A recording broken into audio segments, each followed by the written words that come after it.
Hoje eu separei uns livrinhos aqui pra gente conversar, porque vamos falar sobre suspense, histórias policiais, dramas policiais e mentes muito perigosas. O vídeo vai ser sobre isso. Eu vou indicar pra vocês aqui alguns livros, não são muitos, mas são as minhas últimas leituras de durante um ano e pouco, mais ou menos. E eu sei que os inscritos aqui do canal gostam muito de livros de suspense policial, investigações, coisas assim. Então vem aí. Já aproveito para te pedir para se inscrever no canal se você gosta de livros assim, se você gosta de conteúdos de terror, suspense, curiosidades. Eu sempre trago essas coisas aqui pro canal.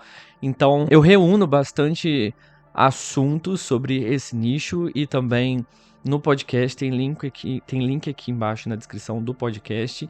E eu indico muitos livros que estão em promoção na Amazon lá no grupo do Telegram, que também tem link aqui embaixo. E se você tem Instagram, me segue lá, que eu também posto bastante coisa nos stories, faço uns reels. Vamos para o primeiro. Aqui eu vou falar numa ordem até o meu favorito de todos, tá? É mais ou menos isso, do que é um pouco menos favorito até o mais favorito. O primeiro é Colheita de Ossos, do Pablo Zorzi, é um nacional. E o Pablo Zorzi, ele traz uma história, uma ambientação, um pouco de um terror, que vem de uma cidade pequena. Eu gosto de histórias que também tem essa ambientação de cidade pequena, porque parece sempre mais macabro.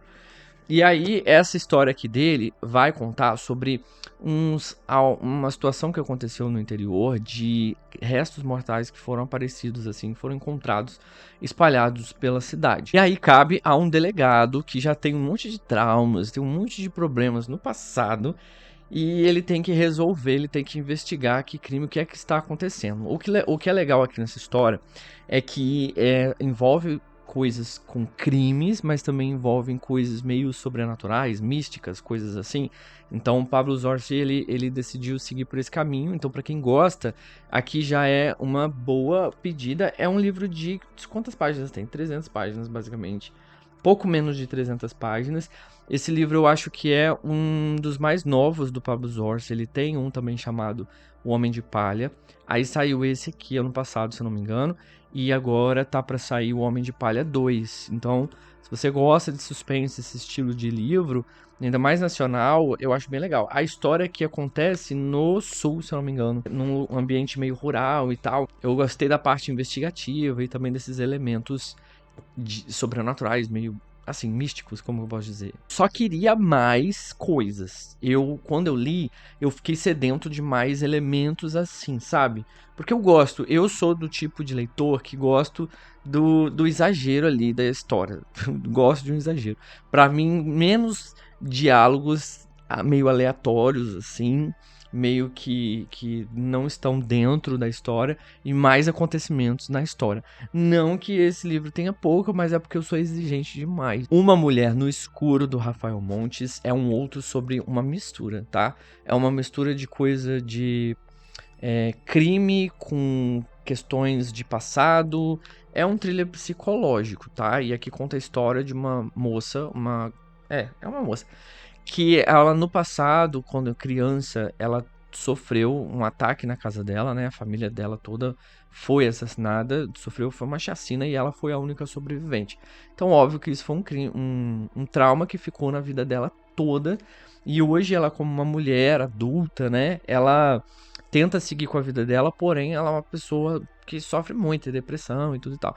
Até que coisas começam a voltar para ela. Surge aí um louco, um assassino que começa a reviver, ela começa a reviver o passado dela.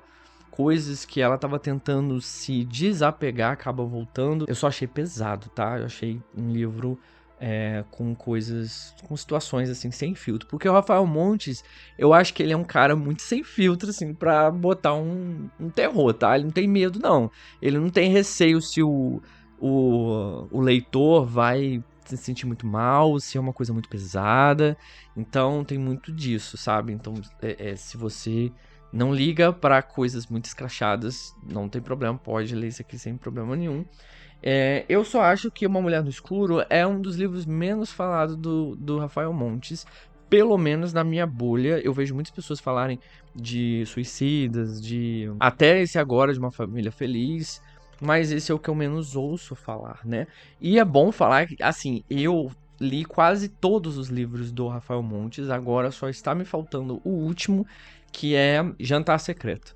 Eu ainda não li esse livro, porque eu já tentei, já pensei em comprar, já pensei em me arriscar, mas eu gosto, pra você ver, eu gosto muito de terror, suspense, essas coisas assim. Eu não sei se eu gosto muito de histórias que envolvam canibalismo, que eu sei que Jantar Secreto é sobre isso, né? Eu tenho um nervosismo em relação a isso, mas eu tenho vontade de ler esse livro, porque pra eu completar todos os livros lidos do Rafael Montes. Se você já leu Um Jantar Secreto, comenta aqui pra mim, pra eu saber se você gostou, se vale muito a pena mesmo, ou se tem muita coisa de canibalismo. Porque se tiver, aí eu preciso pensar muito antes. Agora, o próximo aqui, eu vou te colocar numa ambientação. Imagine que a sua filha, que você tem uma filha, e aí ela é sequestrada. Aí você entra em desespero. Claro, os sequestradores entram em contato com você e dizem que sua filha só vai ser liberada quando você sequestrar outra criança. Como é que você se sentiria? Que loucura. O livro é A Corrente, do Adrian McKinty. Eu li no meados do ano passado, início, eu não lembro muito. Mas foi um livro que eu achei um thriller, uma coisa policial, uma pegada policial muito diferente do que eu já tinha lido. Achei bem inovador, diferente mesmo, com essa coisa da corrente mesmo, porque é isso que acontece. As pessoas, tipo, essa mulher, acontece isso com a filha dela, e ela tem que dar o jeito dela de sequestrar outra criança. Ela é uma mulher solteira que tem a filha, ela e a filha sempre muito unidas, e acontece isso. E aí ela tem que dar o jeito dela. Então, a corrente é basicamente isso. Ela só conseguiria a libertação da filha dela depois que ela fizesse isso. E por aí vai. Então, a história toda é todo o trâmite que acontece desde a parte onde a filha dela é sequestrada, até ela tentar dar um jeito de resolver toda essa situação. E aí você vai descobrindo uma coisa atrás da outra. São camadas e camadas ali. Quando ela vê que o esquema é, assim, muito maior do que ela imagina, ela acaba até precisando de mais ajuda. Só que é aquela coisa, ela não pode procurar outras pessoas. Ela tá sendo muito vigiada. Ela tem que tomar cuidado com tudo que ela faz, com por onde ela anda, os contatos que ela tem, o uso do celular. Então, ela fica muito presa àquilo, algemada, sem saber o que fazer para salvar a filha dela. Então, eu gostei desse livro porque ele teve uma temática muito diferente do que eu tenho o costume de ler. Eu achei bem genial, achei bem diferente. E por mais livros assim, eu procuro mais livros de suspense, de terror e thriller psicológico que fujam um pouquinho do comum. Então, se você conhece outro tipo de livro que seja mais ou menos assim, já comenta aqui embaixo, indica para eu poder anotar. Aqui a gente já vai entrar no território do Stephen King. A gente já conhece Stephen King por escrever muitos livros de terror sobrenatural, já escreveu sobre ficção científica. Aqui já é uma coisa mais pé no chão, que fala sobre um serial killer. Então aqui é um thriller policial de investigação. Esse livro, Mr. Mercedes, é o primeiro de uma trilogia. Acho que todo mundo aqui do canal que acompanha sabe que são 3 livros, né? Acho que todo mundo sabe que tem essa trilogia, porque Stephen King é muito difícil você não saber, embora você não... Mesmo que você não curta ele. Já nessa história, aqui, ó, bem de investigação mesmo, já vai contar sobre um rapaz que cometeu uma chacina aí com um Mercedes, né? Um carro, ele atropelou todo mundo. Por outro lado, você tem o policial, o delegado, o detetive Hodges, que é um senhor já quase, que já tá abandonando a profissão, ele é um cara cansado, já tá aposentado, e aí ele é instigado por esse serial killer louco, maluco, pra dar um jeito ali de ser desvendado. Eu já tinha ouvido essa história de que tem esses caras que tem essa coisa de desejo de ser pego. Não sei se é verdade, mas eu já li isso em algum lugar. Você me corrija aqui se eu estiver errado, mas eu já ouvi história assim. Então aqui é basicamente isso. Ele fica instigando ali o delegado pra buscar ele, pra dar um jeito de pegar ele. Então é quase que uma caça de gato ao rato, porque ao longo da história o detetive Hodges, você acompanha a vida dele, que é deprimente, deplorável, eu tenho pena dele, e do outro rapaz, que é o serial killer, você acompanha a vida bem particular, bem pessoalzinha dele. E aí você fica assim, olhando as duas pelos dois pontos de vista, né? E você fica naquela coisa, vai pegar, você fica torcendo, né? Às vezes você fica, ai meu Deus. E aí você vê que é um ser humano também, você mergulha um pouco no passado dele. Então é um livro com muitas camadas, porque o Stephen King ele é ótimo em fazer isso. Ele é ótimo em escrever detalhes, de ir lá no fundo do personagem, da vida do personagem. Ele vai lá no passado, ele cavuca os parentes, os vizinhos, os amigos, pessoas com quem ele viveu. Você entra mesmo em toda aquela ambientação. Então, aqui eu gostei muito desse livro, muito mesmo. Tenho vontade de ler o 2 e o 3. É porque eu tenho coisas com livros de continuação. Mas eu já ouvi falar que as pessoas gostam muito da continuação desse aqui, da trilogia. Principalmente do terceiro livro. Então, eu não sei, eu tenho um certo desejo de dar uma continuidade nessa leitura. Porque eu gosto muito do Stephen King pela escrita dele ser desse jeito mesmo. Toda cheia de detalhezinhos. E embora as pessoas até comentam, né? Eu também não gosto muito disso do Stephen King, que é de escrever livros muito prolixos, uma história assim muito... Ele fala, escreve, embora sejam muitas coisas detalhadas, importantes, tem gente que não gosta porque demora muito para acontecer alguma coisa. Já aqui não é muito assim. Ele faz isso, mas ele ainda assim é sucinto.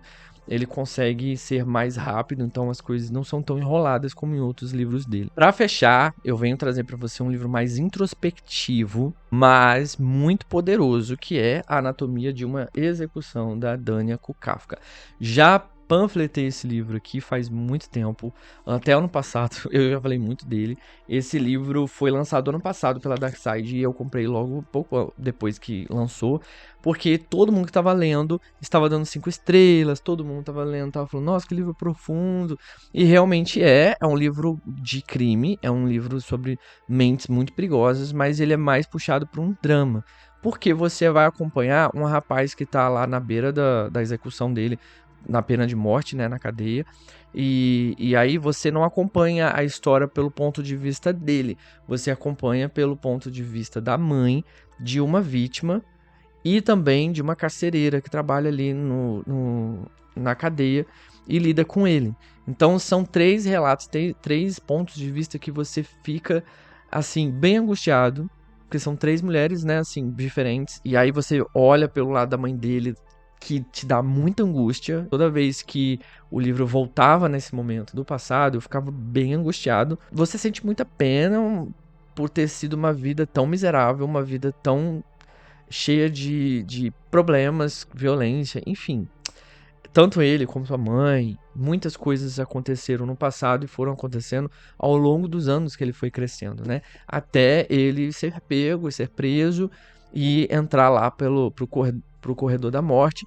Mas o livro não é exatamente sobre os crimes dele. Aquele momento dele ser pego, não é investigação policial, mas é para falar um pouco sobre essa mente, o desenvolvimento de uma mente assim, né? E também de mulheres que acabaram na ambientação, na vivência desse criminoso. E aí você fica bem sentido mesmo. E é um drama familiar com coisas tensas familiares. Fala sobre traumas também. Não tem uma ação frenética, mas te faz mergulhar e entender muitas questões ali que talvez existam no mundo de hoje. Bom, é isso. Esses foram os livros que eu indiquei para vocês. São leituras até um pouco mais antigas que eu fiz. Eu tava pensando hoje que eu devia falar um pouco mais sobre eles e trazer essa lista para você. Agora comenta aqui se você já leu algum livro desse, qual você teve interesse em ler dos que eu falei, que a gente vai continuar conversando nos comentários. Eu vou ficando por aqui e a gente se vê no próximo vídeo. Fui!